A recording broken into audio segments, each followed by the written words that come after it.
Hello, welcome to our second YouTube video on period 7, 1890 to 1945. This one is going to look at progressivism.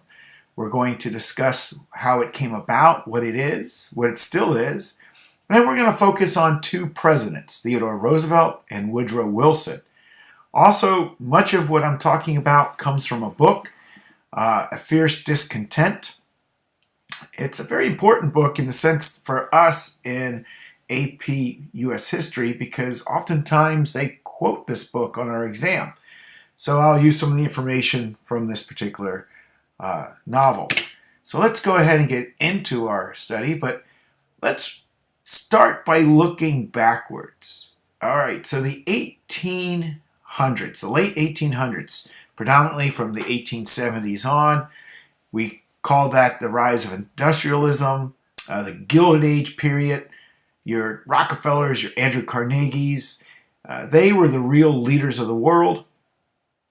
They believed in that philosophy of social Darwinism, right? This idea that they were the fittest. They were the ones who had to lead because they were the ones who practiced the best rugged individualism, if you would.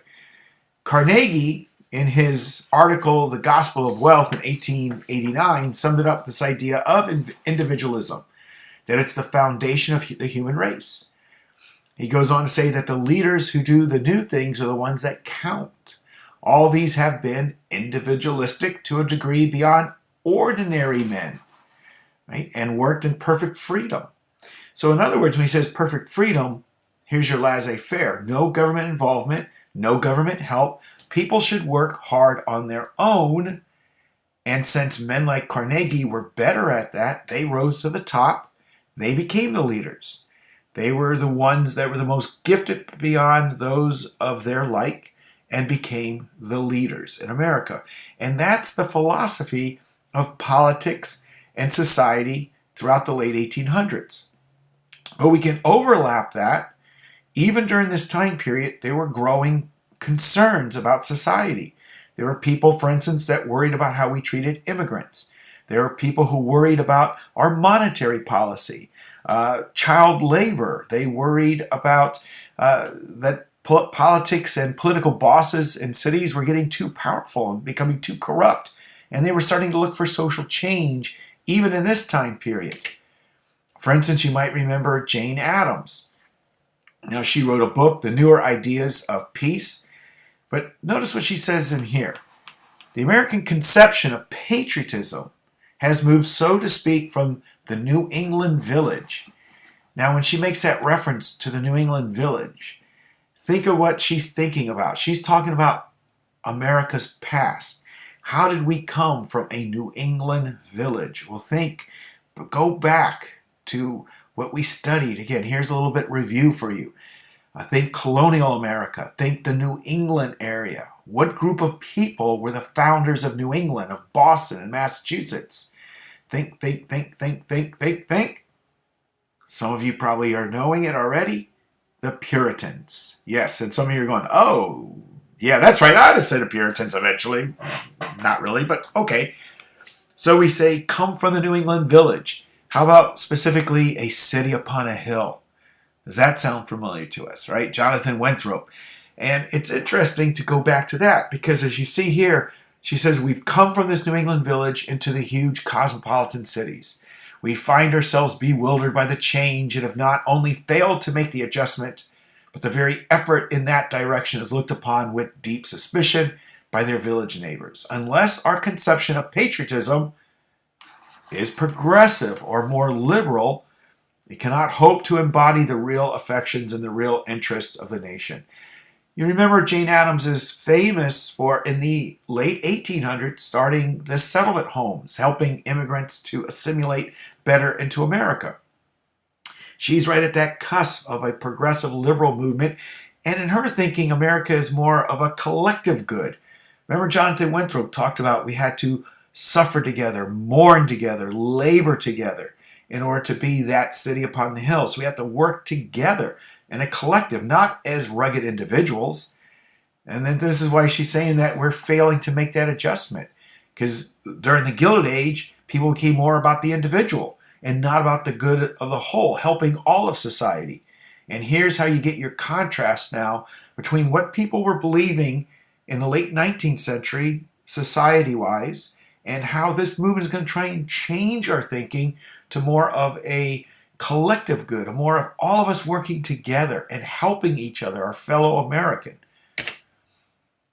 So what are the goals of progressives? Right? These are, again, individuals who are coming together and they're starting a grassroots movement and they want to make change in America. And if you think about it, we've had many types of reforms in America, and they all are social in nature, even political reforms. If you think about Thomas Jefferson saw that the United States had become too opposite of what he wanted with Washington's administration, Adams' administration.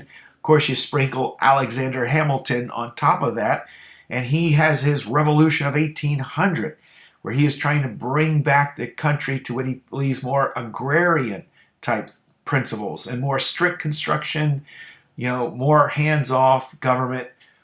Andrew Jackson is at a time of great social reform, both with the Second Great Awakening is taking place that led to all that other social reform, but even Jackson in politics. He's making, at that time period, it's becoming much more democratic than it ever has before. So there's always been these social movements in America, but this one is in my opinion, and it's my opinion, the biggest, because it's still with us. Progressivism is still here. They want to reform the monopolies. They want to create better efficiency as workers. They want to bring better education to the masses. They want to right the social injustices of the world. They promoted social welfare. We get YMCA out of this, right? Again, a lot of young men are out there and they have nothing to do. So give them a place where they can go and, they're going to play sports and things like that, but they're also going to get together socially, and hopefully it'll broaden their minds and want to reach out and do more in life. They want to promote a moral improvement. The temperance movement comes back, which becomes prohibition. They also get involved again in suffrage movements. This is a big part of the progressives. Women voting rights. They want economic reform in America. They want to expose the corruption of the Carnegies of the world, of the Rockefellers of the world, and show America that, the Constitution is for the people. It's not for the corporations. Again, they want to foster the sense of efficiency. The scientific management becomes very important at early stages of progressivism. Think Henry Ford and the assembly line and how to build a car where everyone is focusing on just one aspect of building the car, and an entire car is built. Well, why not apply that type of efficiency to all of our lives? And even though, and I'll show you in the concepts where it says it's a middle and upper class movement, in all honesty, this is predominantly a middle class movement. Doctors and lawyers and teachers, bankers, store owners, individuals who perhaps have some college to their lives, they're the ones who are really the torchbearers. And a huge section within the middle class, again, would be women in America. Leaders like Jane Addams and even Mary Elizabeth Lease, who we talked about in the last period 6, with populism. Because it is important to think about a lot of what the populists were trying to do. The progressives will pick up that torch that fell apart for them in the election of 1896. Again, 16-1, does that ring a bell? The Wizard of Oz, that's what we're talking about. That's the populist movement. But a lot of these progressives kind of come through that, and they start to say, okay, instead of going completely to the left, like they felt the populists were, towards more socialism, let's go just liberal. They will reject this individualistic ideology of your Carnegies. They do embrace, though, self-discipline. They do believe in the idea that human beings need to be self-disciplined, but they also believe that government can help. Right? Now we're starting to get into this idea that's anti, let's say, Grover Cleveland. Grover Cleveland told us government supports the people. People do not support, I'm sorry, I said that wrong. People support the government. Government does not support the people. Now we're getting into this idea that government should help those who cannot help themselves. But they still do embrace, again, people should be disciplined. All right, so looking at our concept, 7-1, 2, and we're going to start in A. And it introduces us to the progressive journalists. In a lot of respects, progressivism starts with journalism. They're the ones who begin to inform us, to report on the things that are going on in society. It started in 1890 with Jacob Riis. We've talked about him already, How the Other Half Lived, his photo book showing what was happening to immigrants as they were coming to this country. Well, he is like the father of this progressive journalist movement that become collectively known as the Muckrakers. It's Theodore Roosevelt who called them Muckrakers, and I'll explain that to you a little bit in another slide. Here's a cartoon of the day, the muckrake and some of the muck. There's Roosevelt, delighted, and these are senators he's raking up. Theodore Roosevelt is going to be a big part of what we're going to talk about here. Theodore Roosevelt at first was not happy with these progressive journalists and called them muckrakers, but I've often felt like it's because they were doing it before he could. He kind of takes up their torch to a degree. He just worries that they go too far. And I'll explain to you in a moment again why they're called muckrakers. But let's go ahead and move on. Again, you see it says middle and upper class. As I told you, it's really more of a middle class movement with some upper class. Like Theodore Roosevelt is upper class. He's a millionaire and he gets involved in this. And a Republican, by the way. We should point that out. So let's talk about these muckrakers. Well, there are a lot of them, right? There's a lot of them. And we talk about Jacob Riis as like the father of the movement. But two very important ones. Ida M. Tarbell. And I love that name because those initials. I am Tarbell. I mean, just those initials alone just tell it all. She is a reporter that goes after John D. Rockefeller and his Standard Oil Company. That took a lot of courage. Now, she comes from a background where her father was in the oil business and Rockefeller ruined him. So that's more than likely why she gets involved in this. But she begins to write articles after articles exposing the corrupt business practices that were taking place. And eventually this will lead to Rockefeller Standard Oil being the first major corporation in America to be broken up by the United States government. We have something called the Sherman Antitrust Act that was passed in 1890. And antitrust is, remember we talk about these things, trusts and monopolies, where corporations were gobbling up other competitors and all bringing them under their own umbrella. Well, we're not allowed to do that anymore. Trusts and monopolies have to be regulated today. The first stab at it was the Sherman Antitrust Act, which rarely was actually used by the government until these articles start to come out. Theodore Roosevelt becomes president, and they begin to say, yeah, this Standard Oil is a massive monopoly. It's not allowing competition, and Standard Oil gets broken up into two companies. You may have heard of the two companies. One of them, the one that would operate in America, would be called Mobil. The one that was going to operate in Europe was known as Esso, but in the United States we call it Exxon. You may also realize about a decade ago the federal government allowed the two to merge back together. So, it was fun while it lasted. But again, Ida Tarbell, always easy way to remember what she went after, oil, because tar is a derivative of oil, not to be confused with Ida B. Wells, who was the black journalist who went after lynching. David G. Phillips is also very important. We'll talk about him very specifically. He wrote a series of articles called The Treason of the Senate, where he began to expose the Senate. And again, I have a slide very specific on him. These individuals, they wrote mostly for what is known as middle-class magazines. They were very, very popular of the day. McClure's magazine. They were known for a lot of hard-hitting journalism, exposing everything from how landlords treated immigrants, how political bosses used their corruption to ruin big cities, monopolies, the Senate. That's where you would find these articles in magazines like McClure's. And another very popular one today was Cosmopolitan.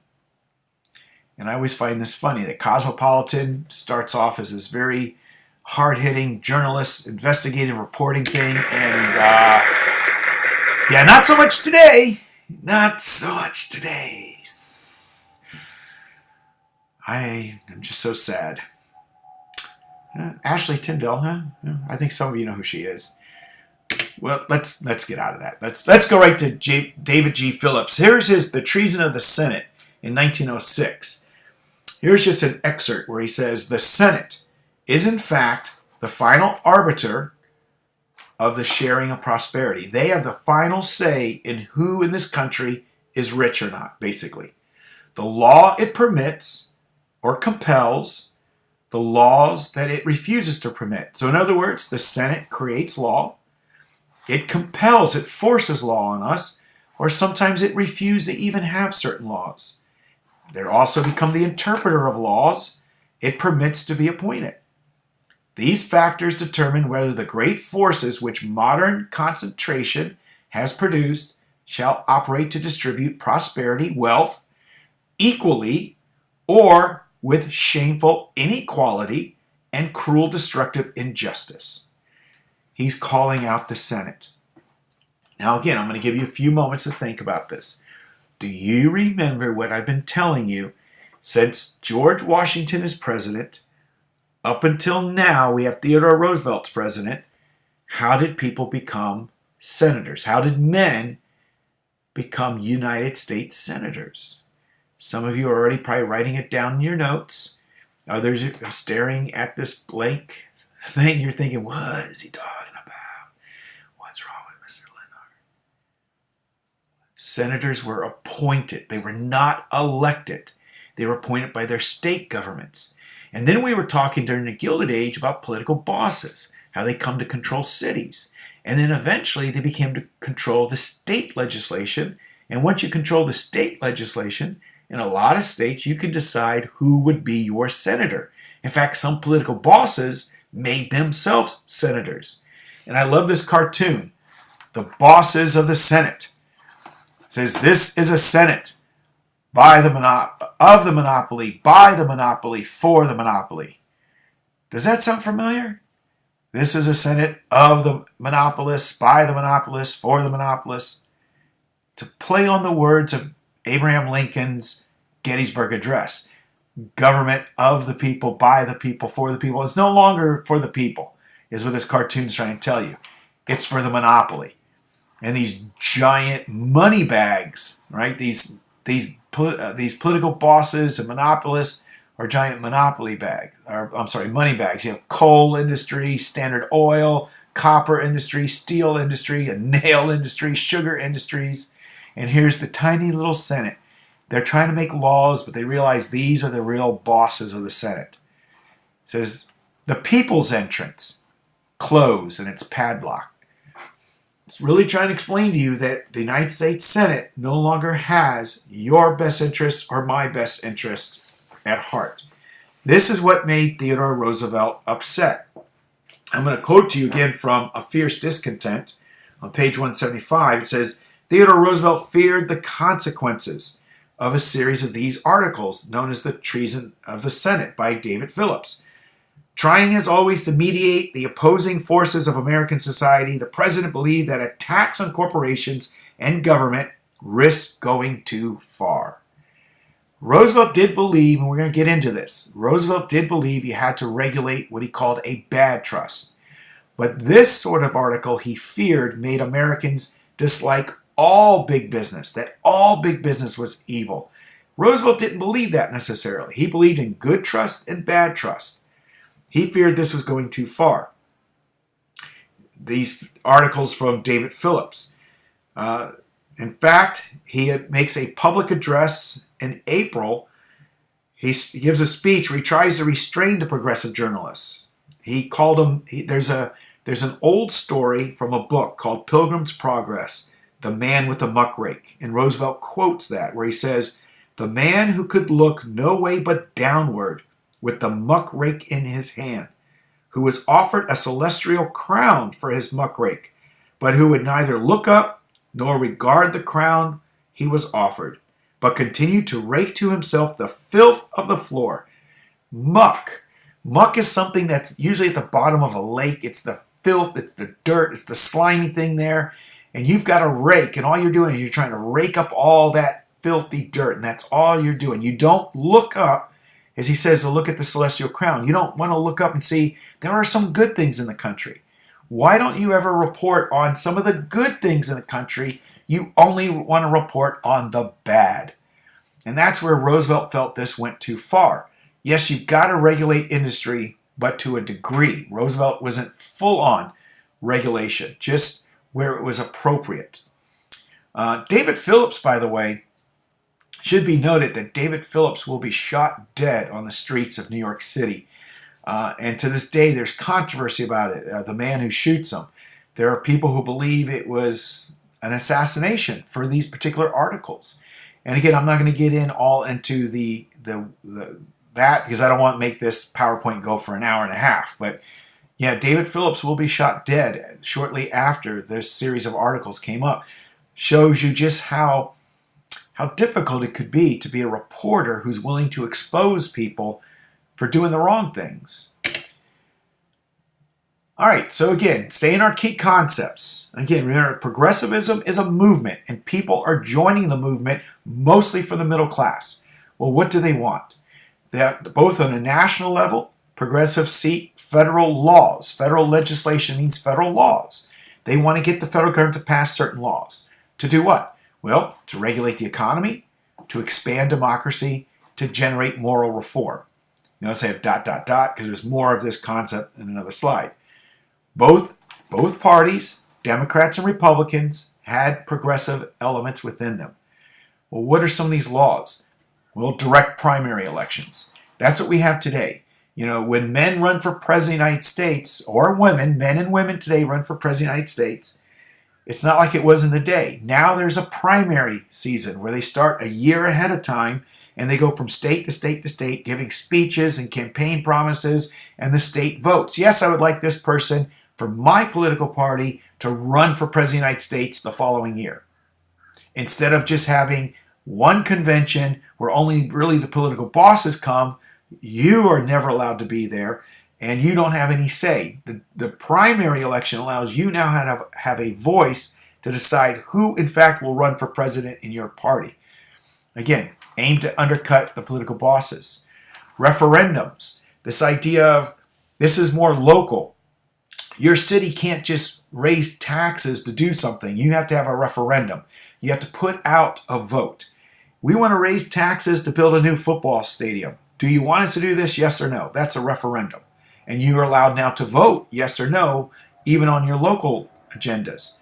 A recall vote. Someone gets elected and you don't like it. You sign a petition. You get 100,000, 200,000, 500,000 signatures on a petition. You can now recall that election and vote over again. This is a way of saying in the Constitution where it says, we the people of the United States, this is giving it back to we the people again. So ... with this 712B, they also added amendments to the Constitution. If you think about it, the last series of amendments came after the Civil War. 13th, the 14th, and the 15th. Those came in the 1860s. So let's say 1870, 80, 90, 1900, 1910. So some 50 years later, 50 plus years later, we're going to get another series of progressive amendments. The 16th Amendment, that's our income tax.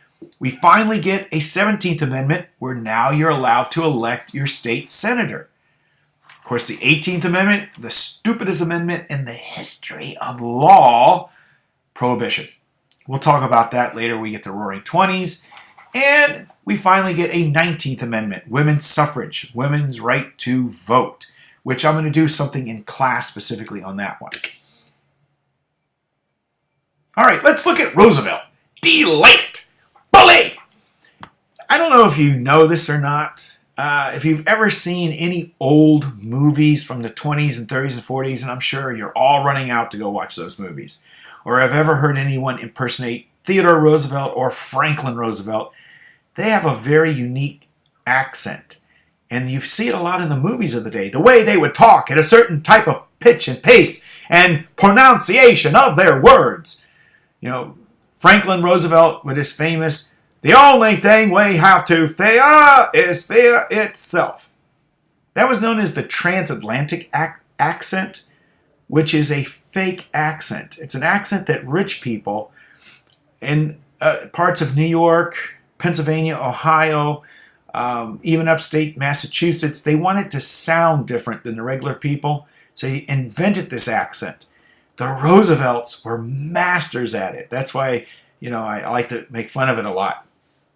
Theodore Roosevelt, and again, we're going to talk a lot about him in class as well, but here was a guy who goes from police commissioner of New York City to the assistant secretary of the U.S. Navy, to a colonel in the Rough Riders in the Spanish-American War, to the governor of the state of New York, to the vice president of the United States, to president of the United States within like 2.5 year period of time. Amazing. Just amazing character. He will look at progressivism and he will actually embrace it. But his form of progressivism. He becomes president because of the assassination of William McKinley. And he immediately decides America needs a square deal. Right? Square. 4 sides. 4 equal sides. So this is an old man's term. No, you guys never say this anymore, but when I was young, because I'm an old man, we would say, hey, yeah, that's not very square of you, or that's not a square deal. 4 equal sides. Everyone needs an equal share. Right? And he called his square deal, this is his domestic agenda. He's the first president to name his progressive or his domestic agenda, the square deal. He's going to attack what he calls the 3 C's. Corporations, he's going to attack corporations. He's going to protect consumers. He's not going to attack them. He's going to protect them. And he's going to practice what's called conservation with the environment. Our first environmental president, in a lot of respects, is Theodore Roosevelt. He's known as the Trust Buster. They call him the Trust Buster.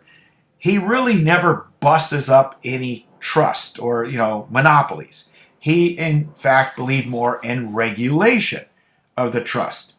Regulating them, controlling them. He calls them good trust versus the bad trust. If you're a trust that actually benefits America, that benefits consumers, you give good prices, we get a really good product, we should leave you alone. But if you're a corporation that is a bad trust, well, he's going to shoot and kill you.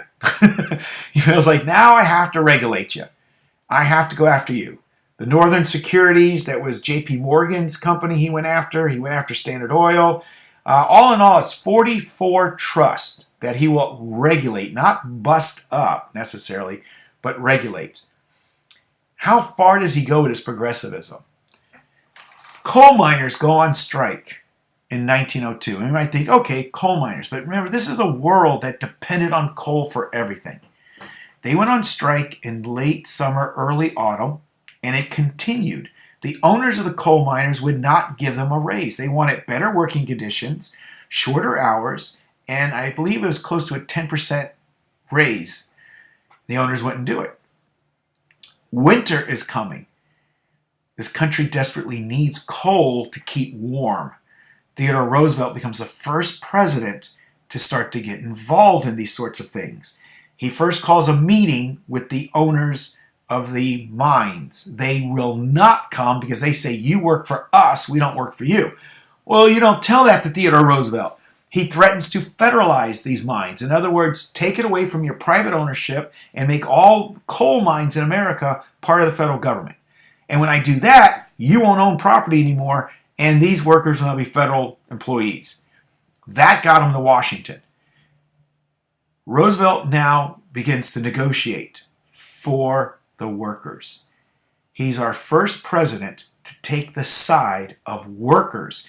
Think back to the strikes we talked about in the 1870s to the 1890s, the Great Railroad Strike, the Pullman Strike, the Homestead Steel Strike. Presidents always side it with corporations. Now you have a president who thinks progressive, liberal, even though he's a Republican, we've got to also help workers in America. He didn't give them everything they wanted. Part of negotiation, we talked about this before, part of a compromise is both sides walk away a little angry.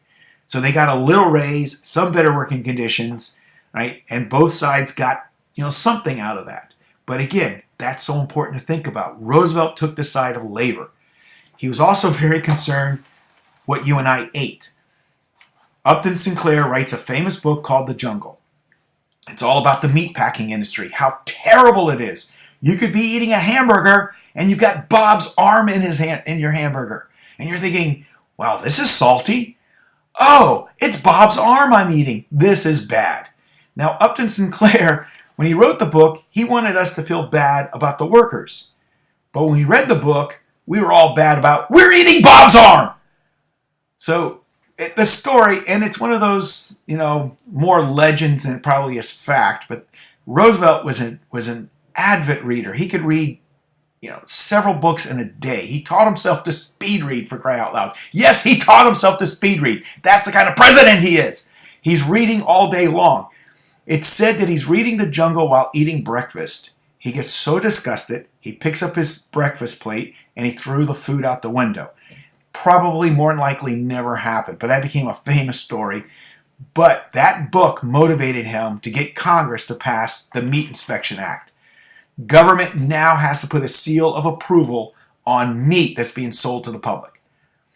Every time you eat a hamburger today, every time you go to the grocery store today, we should give a little pause and think that Theodore Roosevelt wanted to make sure we weren't eating Bob's arm anymore. We also get the Pure Food and Drug Act passed the same year. The idea that there were certain, for instance, if you went to a grocery store today and you looked at a label, it'd tell you all the ingredients in whatever you're getting. They didn't do that at the time. Now you got to tell us. You cannot also adulterate food. Adulterate means to put something into the food product that actually doesn't belong there. Right? That's actually against the law. But occasionally, places, McDonald's, just places in general, sometimes put things in food that really shouldn't be there. That's adulteration. It's actually against the law. If they're caught, they got to stop doing that. You can't also mislabel your food. The Pure Drug Act. This hurt soda makers of the time. Coca-Cola, Pepsi, all these soda companies often promise they can cure all kinds of things. Well, that's mislabeling. That's not true. You can't really do that anymore. So here's where Roosevelt, his progressivism, he believes in corporations. He fears you can go too far in regulating them, but they do need some regulation. He also believes that you and I, our square deal, we should be protected as consumers, what we buy, what we eat, especially. Now, I'll skip ahead to Woodrow Wilson, who I'm not going to talk really about William Howard Taft, who he's the president in between them, but he's not as progressive as these guys. Woodrow Wilson is the Democrat who becomes president, and he is the Democrat who forever marries progressivism to the Democratic Party. He totally reinvents, and we're going to talk about the election of 1912 in class. It's a very funny election. This is the one that Woodrow Wilson wins. He runs against Theodore Roosevelt and Howard Taft. I don't want to get too much into it now, but I'll talk about it a lot in class. But Wilson ran on a promise to attack what he called the triple wall of privilege: tariffs, banks, and trusts.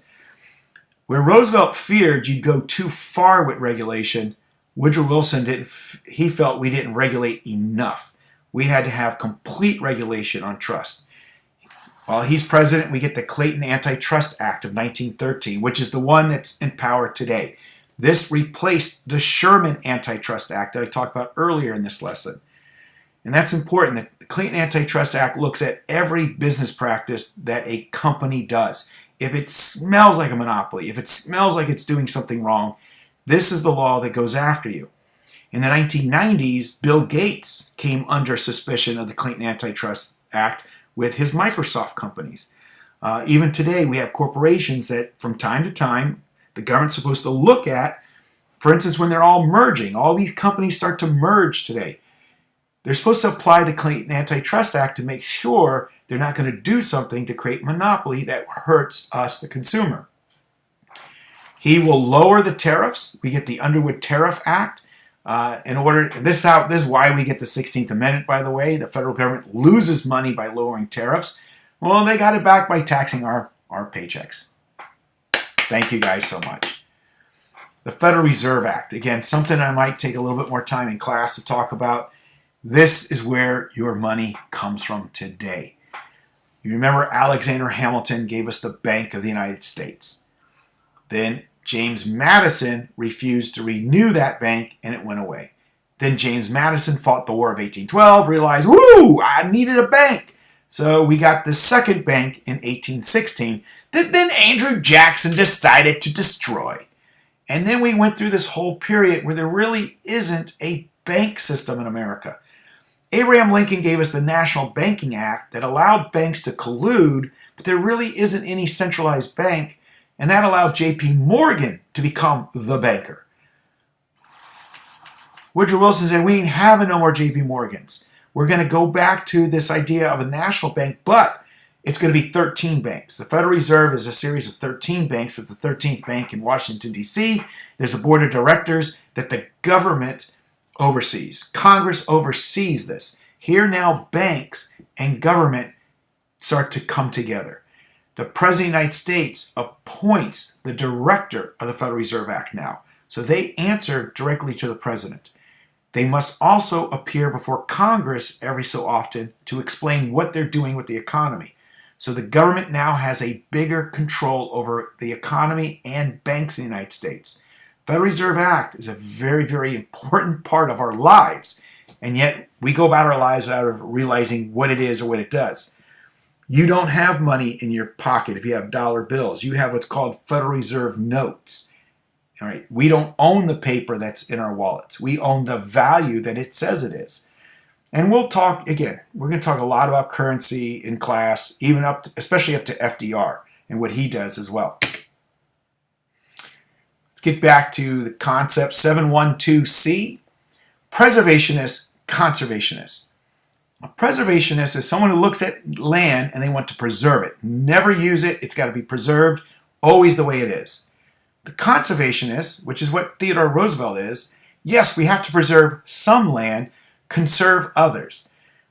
We can't roll back the hands of time. Industry is here forever. We're going to have to cut down a forest every now and again. But can we conserve it? Can we plant more trees so that we can continue to do this process? We'll drill for oil on some land, but on other land, we will preserve it. That's what the conservationist says. The preservationist says you can never use any land. So again, it depends on how you think about that. Roosevelt becomes very interested in conservation, and he's the president that helps gives us the national park system. He was someone who loved the beauty of America. He felt that our mountains, our rivers, our streams, that was the cathedrals or our churches of America, was our natural beauty. And he wanted to preserve it. We get the New Lands Act, 125 million acres of land set aside for Federal Reserve. You're going to get also this idea of bringing irrigation into lands so they can farm, how to bring water in. He was, again, a lot of things he does to help preserve nature. He was a very big guy on nature. Well, again, there's some funny things to this we'll talk about in class. 1908, he could have run for a second term because his first term he was finishing out William McKinley in 1901. 1904, he won his own election in a massive landslide. He felt like, well, I'm going to follow Washington. I'll call McKinley's term my first term. This is my second term. So in 1908, he wasn't going to run again.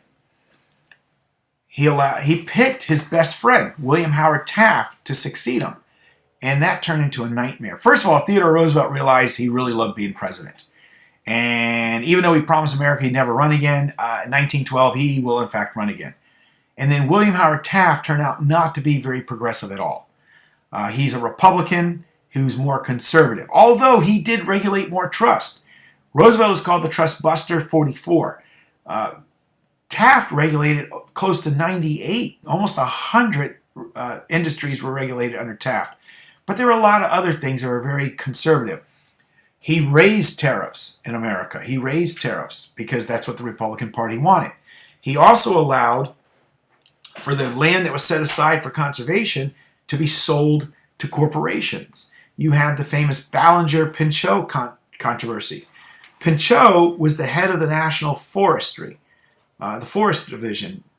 Roosevelt put him there, and he was a friend of Roosevelt. Ballinger is the Secretary of the Interior. Ballinger is a devout conservative Republican and begins to sell public land. That land was set aside for preservation and conservation back to monopolies. Pinchot tried to stop him. Taft fired him. These are the things that start to make Roosevelt, who is away on vacation in Africa hunting big game, very angry, comes back to America and denounces his best friend Taft as a bad president and decides to run in 1912. All right, so that's a little taste of how that comes about.